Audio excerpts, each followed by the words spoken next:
अरे भेंट बा देवर से मरद से जुदाई बा, भेंट बा देवर से मरद से जुदाई बा, खाए अइह पूरी हमरा ढोरी के ढलाई बा, खाए अइह पूरी हमरा ढोरी के ढलाई बा।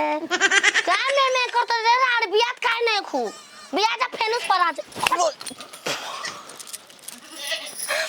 रोज वे भी आई हराम जादे तू ना बेबू कुत्ते कहीं के ना चोरी कर देलू तू ले लिया धइले बानी तू दर्जन होई हमरा में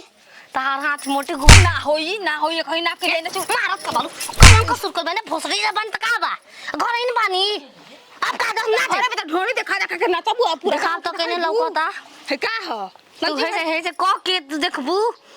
हमू तार खोल खोल के माचिस देख सकता तार देख लौक जाता तो का हो गइल जेकर है ओकर लौकी ना अच्छा झूठी तोहरे गांव में ढोड़िया बार के ढोड़ी का बता तार के दिखाई खोल के अभी जा चल घर में दिखाओ तनी को हम पापा हैं तार मरद है घर में देखा घर में लाग रहे तन झटका में को चूड़िए बस फुटला थोड़ा मत फुट गए तंची देरी में तो तारो थबड़ा मेरे फोरा तारो थबड़ा हो कितना बढ़िया मौसम भाई जे हम सोच रहे हम रोटी बना गिरी है जे रहब तो चढ़ के तोड़ ले चढ़ जाई तो गोदना वाला गोदवा ले कितना बढ़िया बढ़िया अमरूद ए चाची गोदना गोदवाला जाओ आधा गांव घूमे नि बाकी बहनियो ना गोदना गोदवाला बबुआ सुना नहीं हाउ चंपारण बुकल है कि नया कन्या तारा घर हां हमरा के कन्या आइल बिया सावन चलता गोदना गोदवाला ये बच्चा ठीके कहतला सावन के महीना में का तो गोदना गोदवाला शुभ होखेला ना शुभ होखेला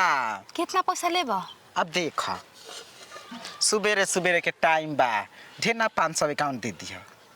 500 का तारा के कम वाला अरे पेड़ पर फल तोड़ के तारा के दे दे पैसा बूटी ना गिनी ना चाची बूटी का पूरा दहिया छपवाए के इतनी सुना आजकल के फैशन के जमाना बा दे पूरा छपवा लिया जगह मन त जगह छपवा लिया अच्छा हमने के उहे दिमर काम बा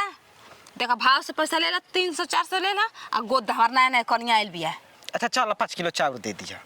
300 रुपया 5 किलो ना इहनी के गोदाना गोदे वाला 5 किलो चाउर दे हम माठा दे दे दही दे सुना? आब भैंस लागेले ना हो हम घर भैंस नहीं खे बकरी बकरी तो बकरी के दही कहा दखिया दही नहीं कनी है ना कि